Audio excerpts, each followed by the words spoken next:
How's it going, all you Minties? This is the Uncanny Omar from Near Mint Condition, and join me for an overview of the Donald Duck Under the Polar Ice hardcover from Fantagraphics. Let's take a look at this book. Okay, so today we're going to be looking at the Donald Duck Under the Polar Ice hardcover from Fantagraphics, and thank you to the folks from Fantagraphics for sending us a copy of this particular volume. And this volume retails for $29.99, and much like the other Carl Barks Library editions or the Don Rosa Library edition hardcovers, they don't have a dust jacket. It's just literally the art on the board.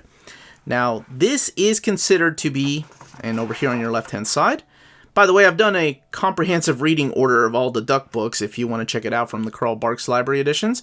I'll put the link above, so you can just click up there to see that reading order. But they started doing this a few years ago. They started putting the name of the books, the hardcovers, and then what volume number it is.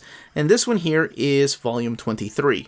But much like the other Carl Barks hardcovers, they don't have a volume number in the front, nor the spine, nor the back. It's just the only place you can really find it is right here. So this is exactly where this fits in. Welcome home. Now let's take a look at this book. Here's your table of contents. As you can see, Carl Barks, for the most part, is the main writer here. And he's always the artist.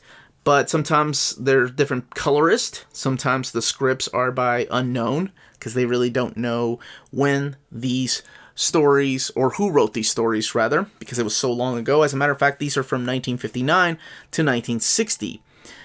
Over here, the same thing, just the different pages where you can find these stories, and sometimes who wrote the script. Trail Tycoon, which is a story we'll be talking about here in a second, is written by unknown, but the colors are done by this gentleman. Now, this is something that I've not seen in a Fantagraphics book before. So it does state that the artwork in here is reproduced in its entirety. However, some of the dialogue has been modified. And we'll talk a little bit about that here in a second. But let's go ahead and get in here. So we're looking at 1959 and 1960. By now, Carl Barks had been doing what are known as like the 10-page stories. So it's mainly 10 pages. They don't really do big story arcs anymore like he used to. But 10 pages is as big as these got back then. And I think at one point, towards the end of his career, he started doing just single pages. Now, this is a really cute story because this is typical Carl Barks right here. We're introduced to this crazy concept, imagine that, of Donald Duck going above and beyond from trying to get away from peeling potatoes. So he has this job in the military where he has to peel potatoes, so he gets his nephews to pretty much just put him in a submarine, and he'd rather go to the North Pole than peel potatoes. And even when he gets found, he has to peel potatoes. So it's pretty interesting that it's ridiculous concept like that, but there's a certain beauty and complexity to it because it keeps coming back to the idea of peeling potatoes, like every time that he gets found out.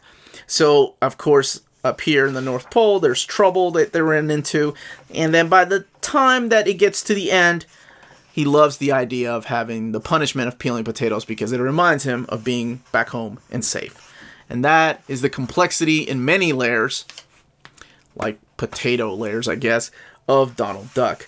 And that was an example of the 10-pagers. Later on, there's also 1-pagers in here. So this particular volume doesn't just collect, besides, of course, Donald Duck in here. Uncle Scrooge does feature in here, and that's why I wanted to point out that one story that I was talking about earlier. But it also features the nephews. It heavily features Daisy in here, and Gyro Duck, just to name a few of the supporting cast. Now, I want to say something here, that this is the first time I'm reading any of these stories.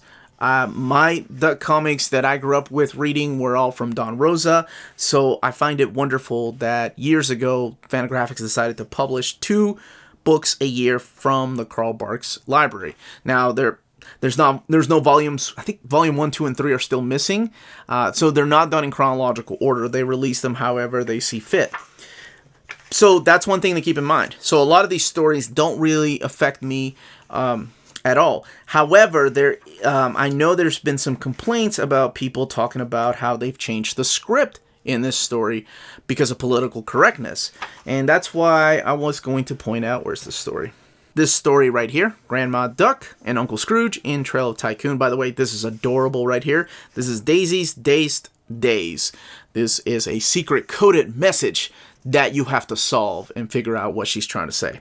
Anyway, I found it cute. So this is one of the stories that I know people were complaining about, saying that they changed the dialogue on purpose, and how are they keeping history if they're changing the dialogue because of political correctness. So here's what I will say. Since I've never read this, it didn't really bother me that much. Yes, I can tell by the lettering where some of the wording had been changed. And honestly, I find it interesting that they're able to keep things like Paleface and then take out other dialogue. But, you know, whatever. My main issue with this story is that Uncle Scrooge doesn't act like the Uncle Scrooge that I know and love. It's not Carl Barks' Uncle Scrooge. It's not Don Rosa Uncle Scrooge that I grew up reading. It's almost like a one-dimensional character that is just greedy for money. So I don't know who the writer was, but that was my main problem with this story. Not the dialogue changes.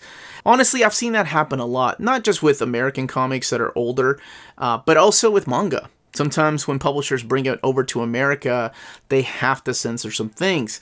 And I completely understand wanting to keep it the way that it was intended. And honestly, Fantagraphics has done an amazing job of that. Ever since the first volume that came out, they have kept everything in there, just stating, that this was a product of its time, that that people don't talk like this anymore, and people don't think this way. And they've done the same for some of the manga that they've brought over as well. So I understand the necessity of keeping it like that for the purists, not just purists, but for the historical aspect of it. I was really upset, for example, when DC canceled the Captain Marvel book, or I'm sorry, Shazam book, because of its tones that it had. But honestly, all they really needed to do was put a blurb at the beginning, like, these stories are a product of their time. Keep that in mind when you're reading these. I mean, I've read Astro Boy, and that's what Dark Horse did at the beginning. So I get it. I understand why people were upset, but also, to me, it really didn't take away from the story. At least for me. Like I said, I focus more on the Uncle Scrooge just acting way out of character instead of the actual dialogue that was being spoken. So back here's a couple of 2-page stories, and then we have and then a 1-page story. There's a couple of those in there. And then we have the covers here from where these stories came from. There's also notes back here. I haven't gotten to these notes, but I love reading these behind-the-scene notes, or they're written by different Duck historians, if you will, and that's not to be making fun of them. These guys genuinely know what they're talking about, and I love reading these things. I learned so much about not just Carl Barks, but the times that he was writing these stories, the troubles that he had. Because one thing I noticed here, and I'm sure they'll talk about this, at least in this particular volume, is the change in artwork and panel layout. I don't know if he was trying new things or if he was, I don't want to say cut corners, but it seems like he was trying to add a lot more to a panel than he would usually. I don't know if he was trying to force himself to do just 10-page stories, or if that was editorial mandate. See what I mean? I haven't read this stuff yet, so I kind of want to know the history about that, because I'm still learning. Yeah, but these guys in the back here, they know exactly what they're talking about. So yes, there's notes, and then on the opposite page is the cover to the comics that are collected in here. The book has 200 pages, and it's on this flat matte paper. I don't see this working on glossy paper just because of the color tones that they used. It looks really good on this kind of paper. And all the way in the back here, and we'll look at the binding here in a second, is the story of Carl Barks. This is in every one of these hardcovers. There's also a list of contributors and where these Duck stories first appeared. And right here will tell you where these stories, the name of the stories, what the issue number was, and what year they came out. So this is 1959 to 1960. Now, as far as the build of this book, it's just like the other ones. It is sewn binding, and there's that little eye. For a book that has 200 pages, I think it does its job. But, I mean, it's not like there's any spread or even splash pages other than the covers. But I don't have an issue with the binding at all. These books are well made. And other than the dialogue changes, and that's only in 2 or 3 stories, it's not in every story, this is a perfect addition to your library in case you have not read these yet. But that, as they say, is that. Now, if you're interested in this book, don't forget to check out our sponsor, CheapGraphicNovels.com, your online source for collected editions up to 50% off retail price. Cheap Graphic Novels prides itself on excellent packaging, so your stuff gets to you in excellent condition, and they have amazing customer service. Check out their bargain deals for up to 90% off cover price. And for all you Minties that are watching, if you're a first-time customer, don't forget to mention that Near Mint Condition sent you their way for a promotional credit on free shipping on your next order. Now, this is only for U.S. customers. CheapGraphicNovels.com, your source for the hottest books with deep discounts, customer service, and excellent shipping that will keep you coming back for more. And that was the content and the page count and build of this particular hardcover, and where it fits in the chronological order of the Carl Barks Duck Library editions, at least collected in hardcover. This was the Uncanny Omar. Please don't forget to hit that like button and subscribe if you haven't subscribed yet. We put out videos every day. We can be found on Redbubble and on Patreon. Amazing ways to support the channel if you can do so. But more importantly, please everybody, stay healthy, stay safe, and much love to all of you.